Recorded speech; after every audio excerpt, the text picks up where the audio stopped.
DD Tamil நேயர்களுக்கு என் அன்பு வணக்கம். நம்ம ஒவ்வொரு ஸ்டேட்டில் இருக்கிற ஸ்பெஷல் ஃபுட்டாக பார்த்துட்டு இருந்தோம். இப்போ அதில் ஒரு பிரேக் விட்டு சோஷியல் மீடியாவில் ட்ரெண்டிங்காக இருக்கிற சில ரெசிபீஸ் பார்க்க போகிறோம். அதுக்கப்புறம் திருப்பியும் நம்ம ஸ்டேட்ஸுக்கு போயிடலாம். ஸோ ஃபஸ்ட்டு வந்து துபாயில் ஆரம்பித்து இப்போ சோஷியல் மீடியாவில் எங்கே பார்த்தாலும் வைரலாக இருக்கிற இஃபா சிக்கன். ரொம்ப சிம்பிள், வீட்டில் பண்ணுறது, பட் செம்ம டேஸ்டியாக இருக்கும். எங்கள் வீட்டில் இப்போ இதை வந்து நான் ரிப்பீட்டில் செய்ய ஆரம்பிச்சிட்டேன். ஸோ வாங்க நம்ம ட்ரெண்டிங் இஃபா சிக்கன் எப்படி பண்ணுறதுன்னு பார்க்கலாம்.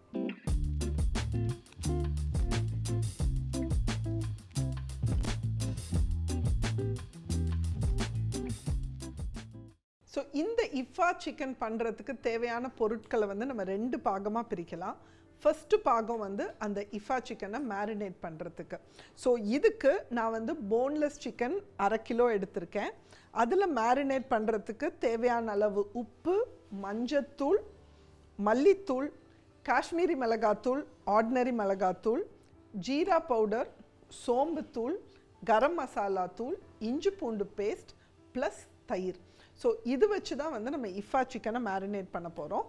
அடுத்து அதுக்கு மேலே ஊற்ற போகிற அந்த ஒயிட் சாஸ்க்கு நம்மளுக்கு தேவையானது வேக வச்ச 2 முட்டையுடைய வெள்ளைக்கரு, சீஸ் கொஞ்சம், ஃப்ரெஷ் க்ரீம், பால், 2 பூண்டு, கொஞ்சமாக மிளகுத்தூள் அண்ட் ஒரு பிஞ்ச் உப்பு. ஸோ இது மட்டும்தான் வந்து நம்மளுக்கு ஒயிட் சாஸ்க்கு தேவை. ஸோ ஃபஸ்ட்டு மேரினேட் பண்ணுறதுக்கு நம்ம 1 டீஸ்பூன் இஞ்சி பூண்டு பேஸ்ட்டு, 1 டேபிள் ஸ்பூன் தயிர், சோம்புத்தூள், சீரகத்தூள், கரம் மசாலா, காஷ்மீரி மிளகாத்தூள் அண்ட் ஆர்டினரி மிளகாத்தூள், மஞ்சள் தூள், தனியாத்தூள், உப்பு. இது எல்லாத்தையும் ஃபஸ்ட்டு நம்ம நல்லா மிக்ஸ் பண்ணிடலாம். இதோடு வந்து ஒரு 1 டீஸ்பூன் எண்ணெய் ஊற்றிக்கோங்க.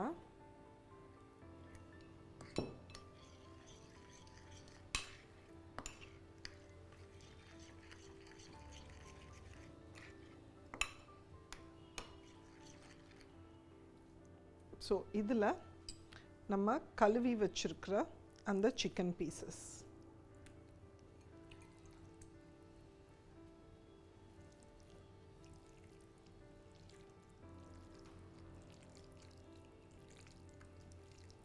நல்லா வந்து ஒரு 2 நிமிஷம் மசாஜ் பண்ணுங்கள். அப்போ தான் வந்து அந்த ஃப்ளேவர் எல்லாம் அந்த பீசஸ்க்குள்ளே நல்லா போகும்.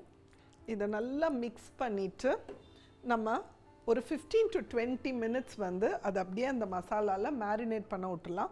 அப்போ தான் வந்து அந்த நம்ம போட்ட எல்லா ஃப்ளேவர்ஸும் அந்த சிக்கனுக்குள்ளே நல்லா போய் சிக்கன் நல்லா டேஸ்ட்டாக இருக்கும். நம்மளுடைய மசாலா போட்ட சிக்கன் வந்து இப்போ ஒரு 15 நிமிஷமாக வந்து நல்லா அந்த மசாலாவில் ஊறிட்டுருக்கு. ஸோ இப்போ வந்து அதை ஃப்ரை பண்ண ஆரம்பிக்கலாம். ஸோ ஒரு நான்ஸ்டிக் பேன் எடுத்துக்கிறேன். அதில் ஒரு 2 டேபிள் ஸ்பூன் எண்ணெய், ரொம்ப எண்ணெய் போடணும்னு அவசியம் கிடையாது. நம்ம எண்ணெயில் பொரிக்கவும் போகிறதில்ல, அது ஒட்டாமல் இருக்கிறதுக்கு நம்ம எண்ணெய் சேர்த்தா போதும். ஸோ அந்த எண்ணெய் நல்லா சூடாகட்டும். ஸோ எண்ணெய் சூடாயிருச்சு, நான் சிக்கனை வைக்கிறேன்.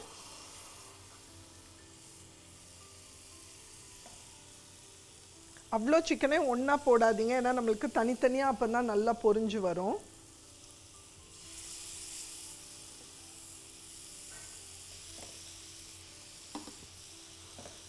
நீங்கள் இந்த மாதிரி போன்லெஸ் பீஸ் வேண்டாம் அப்படின்னா வந்து ஃபுல் லெக், அந்த கால் தொடையோடு சேர்ந்து அந்த லெக்கோடு இருக்கும் பார்த்தீங்களா, அந்த பீஸ் வாங்கி பண்ணாலும் நல்லா சூப்பராக இருக்கும்.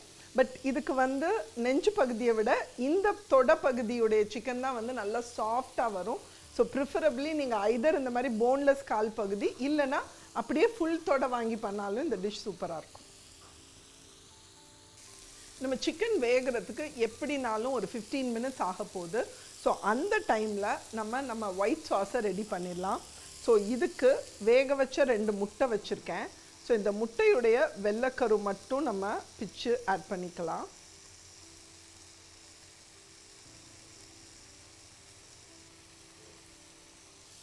இந்த வெள்ளைக்கருவோட 2 பல் பூண்டு, 1/4 டீஸ்பூன் மிளகுத்தூள் வச்சுருக்கோம், அதையும் ஆட் பண்ணிக்கிறோம். இந்த 1 டேபிள் ஸ்பூன் துருவின சீஸ். சப்போஸ் உங்கள்கிட்ட துருவின சீஸ் இல்லைன்னா நீங்கள் அப்படியே இந்த சீஸ் ஸ்லைஸ் கிடைக்கும் பார்த்தீங்களா, அது 1 ஸ்லைஸ் போட்டுக்கலாம். கூட ஃப்ரெஷ் க்ரீம்,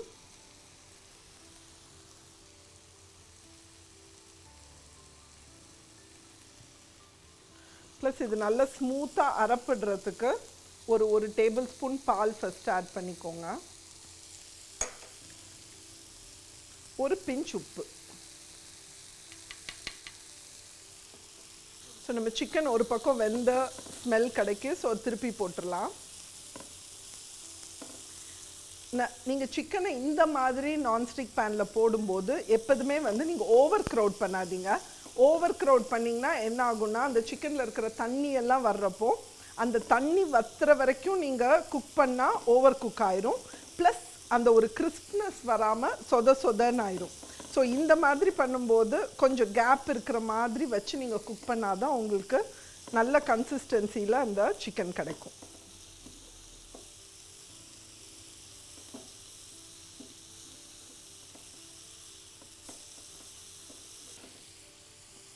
ஸோ நம்ம சிக்கன் வெந்துட்டுருக்க போது இதை வந்து நல்ல ஒரு ஸ்மூத் பேஸ்ட்டாக நான் அரைச்சிடுறேன்.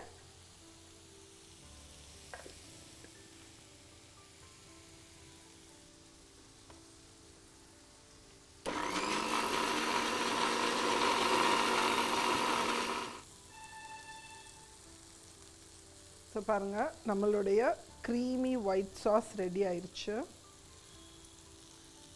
ஸோ நம்ம சிக்கன் ரெண்டு பக்கமும் லைட்டாக பிளாக் ஆயிடுச்சு. ஸோ கொஞ்ச நேரம் அதை ஸ்டீம் பண்ணுறதுக்காக நம்ம மூடி வச்சு ஒரு 2-3 மினிட்ஸ் குக் பண்ணலாம். ஸோ நம்மெல்லாம் வந்து இப்போ காமனாக வந்து எல்லாருமே பார்த்திங்கன்னா ஹை ப்ரோட்டீன் டயட்டுன்றதை பற்றி தான் பேசிகிட்ருக்கோம். ஸோ ஹை ப்ரோட்டீன் நான் வெஜிடேரியனோட ஃபஸ்ட் எல்லாருக்கும் ப்ரிஃபரன்ஸ் வர்றது சிக்கன் தான். பட் நிறைய பேருடைய கம்ப்ளைண்ட் என்னன்னு பார்த்தீங்கன்னா, எங்கள் வீட்டில் சிக்கன் வந்து சாஃப்டாக வரமாட்டேங்குது, ரொம்ப ரப்பர் மாதிரி ஆயிடுது அப்படின்ற கம்ப்ளைண்ட். ஸோ அதை தவிர்க்க நம்ம என்னெல்லாம் பண்ணலாம்? ஸோ ஃபஸ்ட்டு விஷயம் வந்து குழம்புக்கு வந்து நீங்கள் எல்லா பீஸ் சிக்கனும் உங்களுக்கு போடும்போது வந்து அது சாஃப்டாக வரும். பட் எஸ்பெஷலி இந்த மாதிரி ஒரு தவா ஃப்ரை பண்ணும்போது, இல்லை ஒரு சுக்கா பண்ணும்போது, இல்லை ஒரு சைனீஸ் டிஷ் நீங்கள் ட்ரை பண்ணுறீங்கன்னா அதுக்கு வந்து பெஸ்ட் கட் ஆஃப் சிக்கன் வந்து பார்த்திங்கன்னா தை அண்ட் லெக் மீட் தான். இதில் வந்து கொஞ்சம் கொழுப்பும் இருக்கும், ப்ளஸ் வந்து அந்த ஃபைபர்ஸ், அந்த மசிலுடைய ஃபைபர்ஸ் வந்து கண்டிப்பாக சாஃப்டாக இருக்கும். இன்னொன்று, நம்ம ரொம்ப வந்து ஃப்ரீசர்லேருந்து சிக்கன் எடுக்கிறோம் அப்படின்னா கண்டிப்பாக அது ரூம் டெம்பரேச்சருக்கு வந்த பிறகு நீங்கள் குக் பண்ண ஆரம்பிங்க.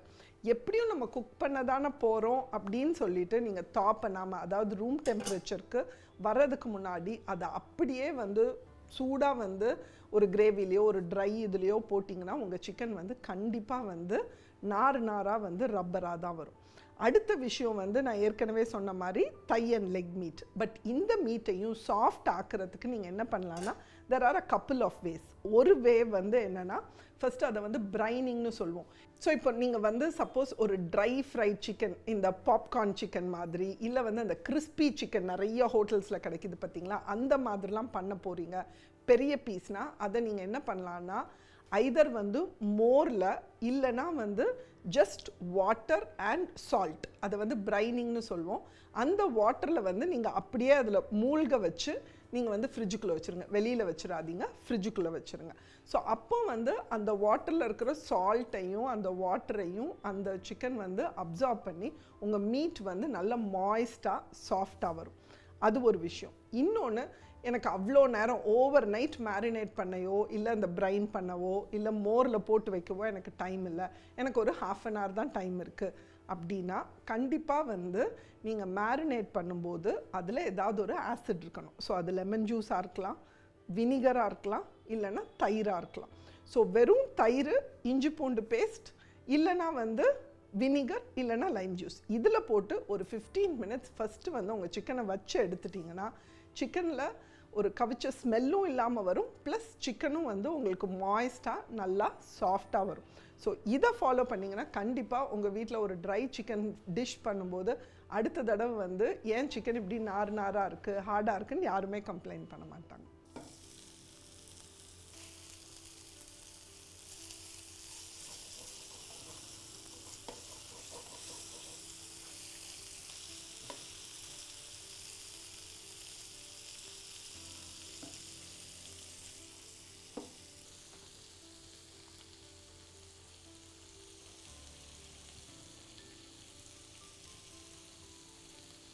உங்களுக்கு வந்து ப்ரோட்டீன் கண்டென்ட் வந்து ரொம்பவே ஜாஸ்தி. உங்களுக்கெல்லாம் தெரியும் சிக்கனில் வந்து ப்ரோட்டீன் ரொம்ப ஜாஸ்தி, அதுவும் வந்து நான்வெஜ்ஜில் ப்ரோட்டீன் ரொம்ப ஜாஸ்தி, அதுவும் சிக்கனில் வந்து கொழுப்பு இல்லாமல் ப்ரோட்டீன் வந்து ரொம்பவே ஜாஸ்தி. நீங்கள் வந்து தோல் இல்லாமல் சிக்கன் வாங்கி சமைச்சிங்கன்னா ஸோ இந்த டிஷ்ஷில் வந்து பார்த்திங்கன்னா உங்களுக்கு ப்ரோட்டீன் ரொம்ப ஜாஸ்தி இருக்கும். அதே மாதிரி நம்ம போடுற அந்த சாஸ்லையும் உங்களுக்கு வந்து எக் ஒயிட்டு நம்ம சீஸ் எல்லாம் கொடுக்கறதுனால நம்மளுக்கு வந்து ப்ரோட்டீன் கண்டென்ட் ரொம்ப ஜாஸ்தி. சப்போஸ் நீங்கள் டயட்டில் இருக்கீங்க, உங்களுக்கு வந்து க்ரீம் வேண்டான்னு நினச்சிங்கன்னா நீங்கள் அந்த க்ரீமை வந்து ஸ்கிப் பண்ணிவிட்டு அந்த க்ரீமுக்கு பதிலாக நம்ம ரெகுலர் பால் ஊற்றுறோம் பார்த்தீங்களா, அந்த பாலுக்கு பதிலாக நீங்கள் ஸ்கிம்ட் மில்க்கு கூட யூஸ் பண்ணிக்கலாம். ஸோ இதை வந்து நீங்கள் வேறு எந்த ப்ரோட்டீனில், சப்போஸ் நீங்கள் வெஜிடேரியன், எனக்கு இது வந்து நான் எப்படி சிக்கன் சாப்பிட்றதுன்னு நினச்சிங்கன்னா நீங்கள் பன்னீரில் வந்து இந்த மாதிரி செய்யலாம். இல்லை வந்து காலிஃப்ளவரை வந்து ஸ்டேக் மாதிரி வந்து அப்படியே குறுக்கில் ஸ்லைஸாக ஒரு 1 inch ஸ்லைஸாக வந்து நீங்கள் கட் பண்ணி தண்ணியில் வேக வச்சு இதே மசாலா போட்டு நீங்கள் காலிஃப்ளவர்லேயும் இஃபா காலிஃப்ளவரும் பண்ணலாம், இஃபா பன்னீர் பண்ணலாம். ஸோ கண்டிப்பாக வெயிட் வாட்சர்ஸ்லேருந்து ஜிம்முக்கு போகிறவங்க, ஹை ப்ரோட்டீன் வேணுன்றவங்க எல்லாருக்குமே வந்து இது ஏற்ற ஒரு டிஷ்ஷுன்னு தான் நான் சொல்வேன். ஸோ பாருங்கள், நம்ம சிக்கன் வந்து ஆல்மோஸ்ட் 2 பக்கமும் நல்லா குக் ஆயிடுச்சு. ஸோ இந்த ஸ்டேஜில் நம்ம பண்ண அந்த க்ரீம் சாஸ், அந்த க்ரீம் சாஸை நீங்கள் அப்படியே வந்து நம்ம சிக்கன் மேலே வைங்க.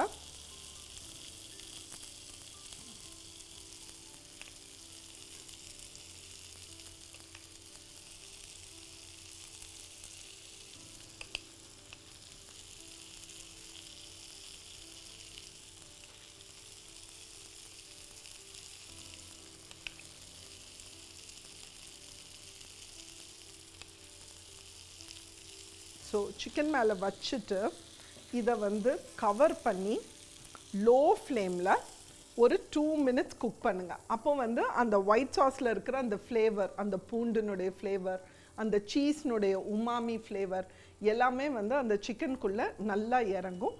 ஒரு 2 minutes கழித்து இதை நம்ம வந்து திறந்து பார்க்க போகிறோம். ஸோ ஃபஸ்ட்டு மேரினேட் பண்ணுறதுக்கு நம்ம 1 டீஸ்பூன் இஞ்சி பூண்டு பேஸ்ட்டு, 1 டேபிள்ஸ்பூன் தயிர், சோம்புத்தூள், சீரகத்தூள், கரம் மசாலா, காஷ்மீரி மிளகாத்தூள் அண்ட் ஆர்டினரி மிளகாத்தூள், மஞ்சள் தூள், தனியாத்தூள், உப்பு, இது எல்லாத்தையும் ஃபஸ்ட்டு நம்ம நல்லா மிக்ஸ் பண்ணிடலாம். இதோட வந்து ஒரு 1 டீஸ்பூன் எண்ணெய் ஊற்றிக்கோங்க. ஸோ இதில் நம்ம கழுவி வச்சுருக்கிற அந்த சிக்கன் பீசஸ் நல்லா வந்து ஒரு 2 நிமிஷம் மசாஜ் பண்ணுங்கள். அப்போ தான் வந்து அந்த ஃப்ளேவர் எல்லாம் அந்த பீசஸ்க்குள்ளே நல்லா போகும்.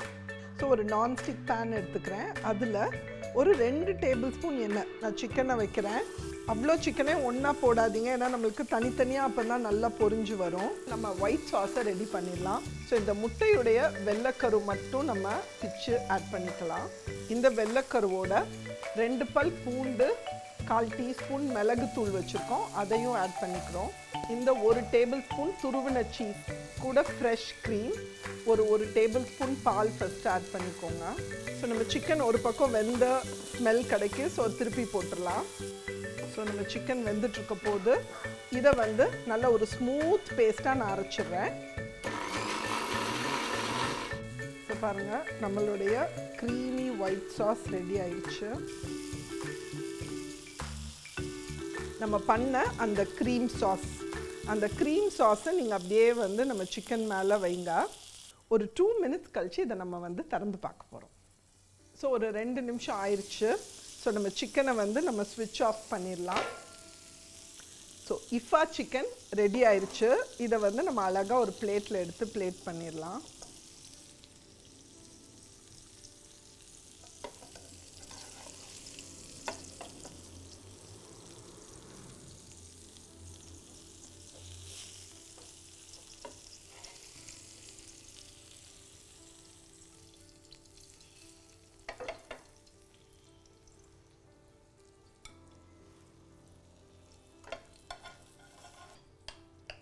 உங்களுக்கு இந்த ஒயிட் சாஸ் ஃப்ளேவர் ரொம்ப பிடிக்கும்னா நீங்கள் கூட கொஞ்சம் ஃப்ரெஷ்ஷாக கூட கொஞ்சம் ஒயிட் சாஸ் வந்து ஆட் பண்ணிக்கலாம். ஸோ மேலே நல்லா கலர்ஃபுல்லாக இருக்கிறதுக்கும் வாசனைக்கும் லைட்டாக வந்து நல்லா பொடியாக சாப் பண்ண கொத்தமல்லி தலை வந்து நம்ம தூறோம். இதை வந்து நீங்கள் வந்து ரைஸோடு சாப்பிட்லாம். பட் சப்போஸ் உங்களுக்கு ஷவர்மா பிடிக்கும்னா ஜஸ்ட் ஒரு 4 வெங்காயம் ஸ்லைஸ் மட்டும் எடுத்து ஒரு சப்பாத்தியில் இந்த சிக்கனை வந்து ஃபைனாக சாப் பண்ணி அதை நீங்கள் வெங்காயம் போட்டு ரோல் பண்ணி சாப்பிட்டிங்கன்னா உங்களுக்கு அப்படியே ஷவர்மா. பிகாஸ் அந்த அவங்க யூஸ் பண்ணுற அந்த மேயோ கார்லிக் சாஸோடைய ஃப்ளேவர் தான் வந்து உங்களுடைய ஒயிட் சாஸ் கொடுக்க போகுது. ஸோ இதை வச்சு நீங்கள் வீட்டில் ஷவர்மாவாக பண்ணிக்கலாம். இல்லை இதை வந்து ஃபைனாக சாப் பண்ணி 2 பிரெட் ஸ்லைஸ் கடையில் வச்சு நீங்கள் அதை டோஸ்ட் பண்ணி ஒரு அட்டகாசமான வந்து சிக்கன் டோஸ்ட்டாக யூஸ் பண்ணலாம். ஸோ எப்படி வேணாலும் பண்ணலாம். இது வந்து ஆனால் செம்ம டேஸ்ட்டாக இருக்கும். கண்டிப்பாக வந்து உங்கள் வீட்டில் வந்து இந்த ஹை ப்ரோட்டீன் இப்போ சோஷியல் மீடியாவில் வைரலாக போயிட்டுருக்கிற இஃபா சிக்கன் பண்ணிடுங்க.